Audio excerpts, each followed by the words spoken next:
what all three of you just mentioned about the third leading cause of death. And now we're looking down the barrel of mandatory vaccines, 2 of them at a time, with some sort of a component in it that can literally track you from outer space or through the air or through unnatural means. That should be incredibly disconcerting to people.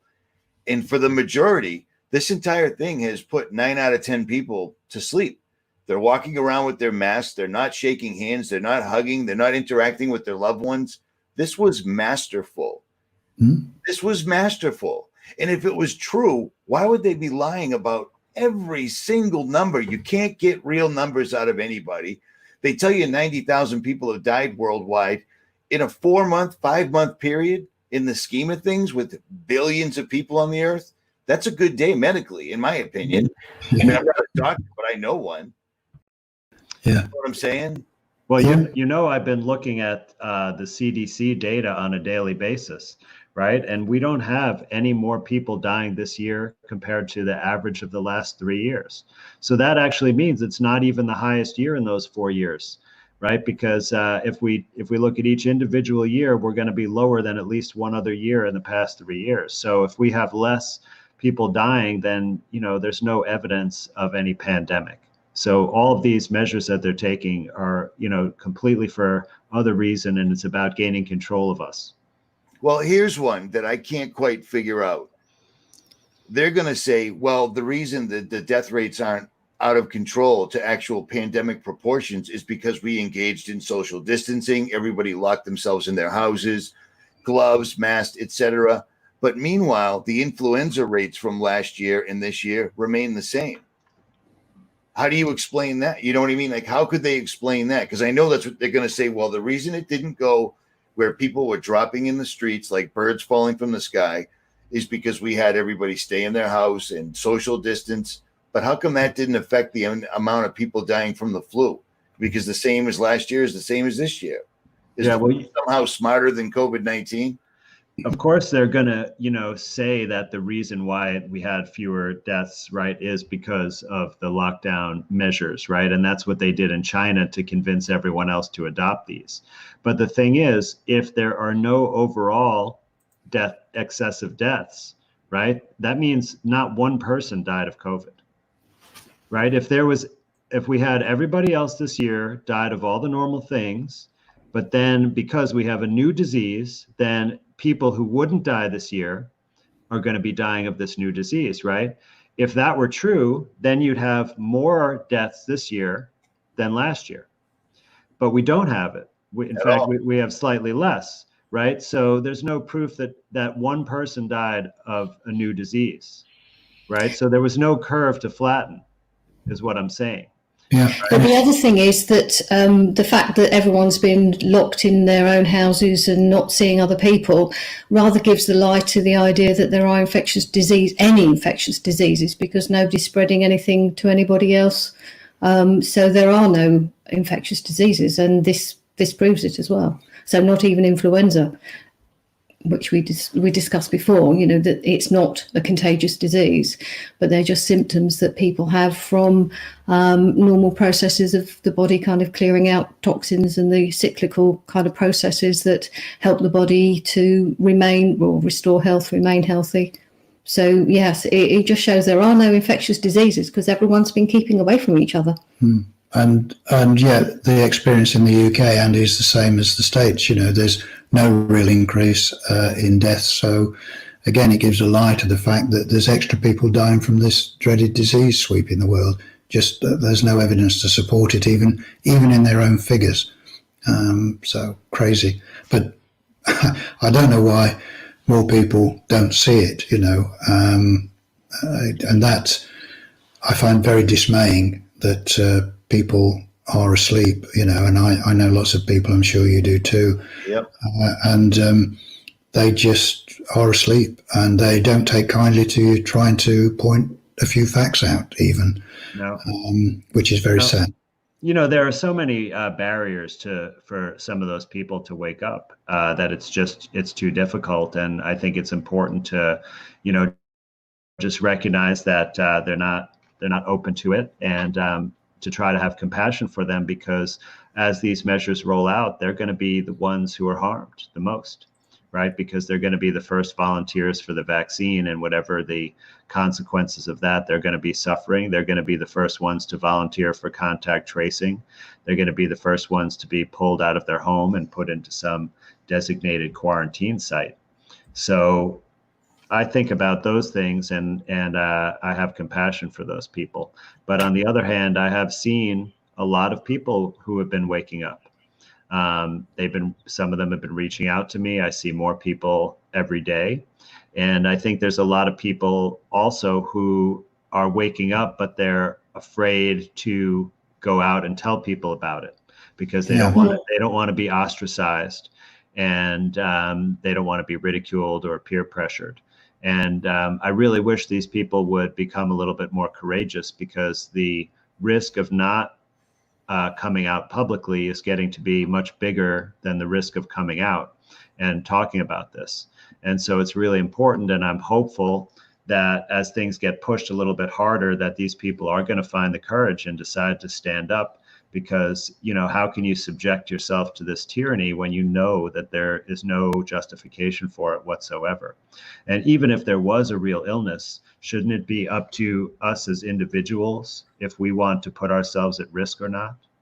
Yeah, I mean, as you say, and as many people have pointed out, even if this were a real virus it's not been shown to be any worse than normal flu. And we certainly don't lock the world down every time people are supposedly getting the flu. So it's totally over the top. I don't know whether it's happened in the States, but just worth pointing out that in the UK, there's a legal company in London, Wedlake Bell, who have, and it's been a crowd-funded thing here. People have put together money to the sum of approaching about £130,000 to put a legal action against the UK government to show that what they've done is not only illegal, it's also unconstitutional and unscientific. They've not gone as far as we would like, but I have read the 20-page document that the legal eagles have put to the government, and they have a good case, with my limited knowledge of legal procedures. But it's been put forward by a large legal company, and they've got a Queen's Counsellor, so this is really high-powered legal person who's putting this to the government. So he's obviously sure of his ground, and reading through their 20-page document, it all makes sense to me, that, as I say, the government has acted illegally and against our constitution. So that's ongoing at the moment. Now, I'd like to see more of that, and I hope it's going to happen in every country. What I'd like to see added onto that is that someone takes up the cudgels as far as the scientific point of view and puts to the government, to the authorities, the questions for them to prove that this virus exists, with the three little questions that we mentioned earlier on in this, and are in our book if people have forgotten what they are, which I wouldn't be surprised, but they're in there. Now, someone could put that to the government and say, well, you lock the world down, you're going to have to prove what you say. It's not an unreasonable thing, surely, to say, prove that this virus exists and that it is the cause of this disease. But no one's done that. And I find that quite surprising. But if at least now some people are starting to challenge the government legally, I hope that someone will do this scientifically as well. Well, the rumor has it, I believe it's one state, I think it's Wisconsin or Michigan, the Supreme Court overturned all of this lockdown stuff after 2 months. I haven't checked in on it as of yet today to see what's going on with it, but this entire thing was criminal. And it was a worldwide criminal act. When they keep showing you the billboards that say, we're all in this together, that's basically them saying, we're all in this together against you. Basically, that's what I see. Yeah, you're absolutely right. You're absolutely right. And it is sickening, when these creepy people say those sorts of things, when it's them that's causing this problem. And I would like to see a day of reckoning, and I'm not talking about violence here. Right. I'm just talking about these people being exposed for the liars that they are, and or, and at least taken away from office, if nothing else. And the people will never believe a word they say ever again. I would like to see that happen.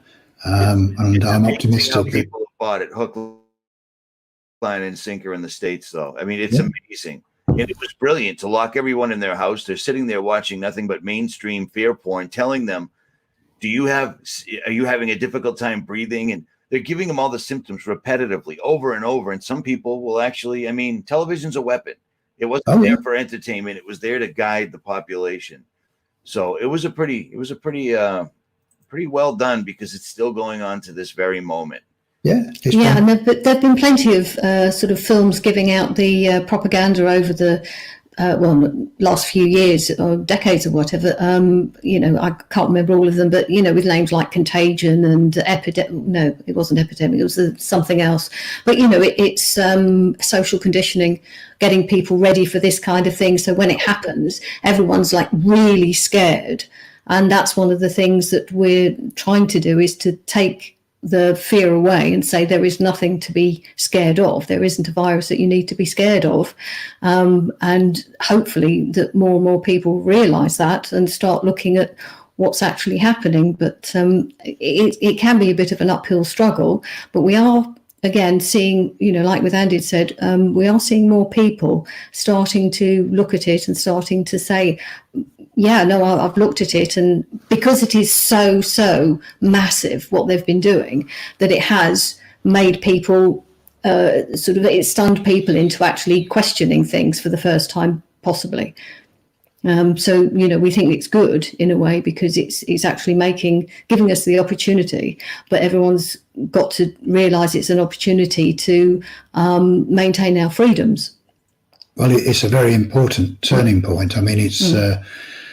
It could go either way at the moment, as you say, because the majority of people are just falling into the trap without thinking about it, and are not realising that if they don't do something now, even in any little way that they can push back against these ridiculous rules, if they don't do something now, they'll lose the opportunity to ever do it. I did want to make another point. I know we've not talked about it, but it's one of the videos that's been doing the rounds that I see and has got lots of views, and that's the Plandemic video with Judy Mikovits, and we did watch that, and some interesting things to come out of it. I won't sort of labour it too much, but it's videos like that cause a lot of damage and confusion, because we're on the same page. I was hoping you were going to say that. I'm like, please don't wrap this up by endorsing that, because I've used a couple of sound bites from Dr. Mikovits, because she straight up said things like, you can only get a virus if it's injected, and that was gold. Yeah. But now the pandemic thing, I'm not buying it. It's disinformation. But go ahead. I didn't mean to interrupt you. No, I'm glad you said that. I mean, I've got used to just going ahead anyway, but I come up against resistance everywhere. But no, I'm glad you agree with it. I found it very disappointing and somewhat annoying that Judy Mikovits said the things that she did, but she's sort of shot herself in the foot, because one is, she's in that video, she said that she was on the team that isolated HIV, which we know is totally untrue, and we know that in a subsequent video with David Crowe. Oh, it was an interview with David Crowe on Infectious Myth, yes. Yeah,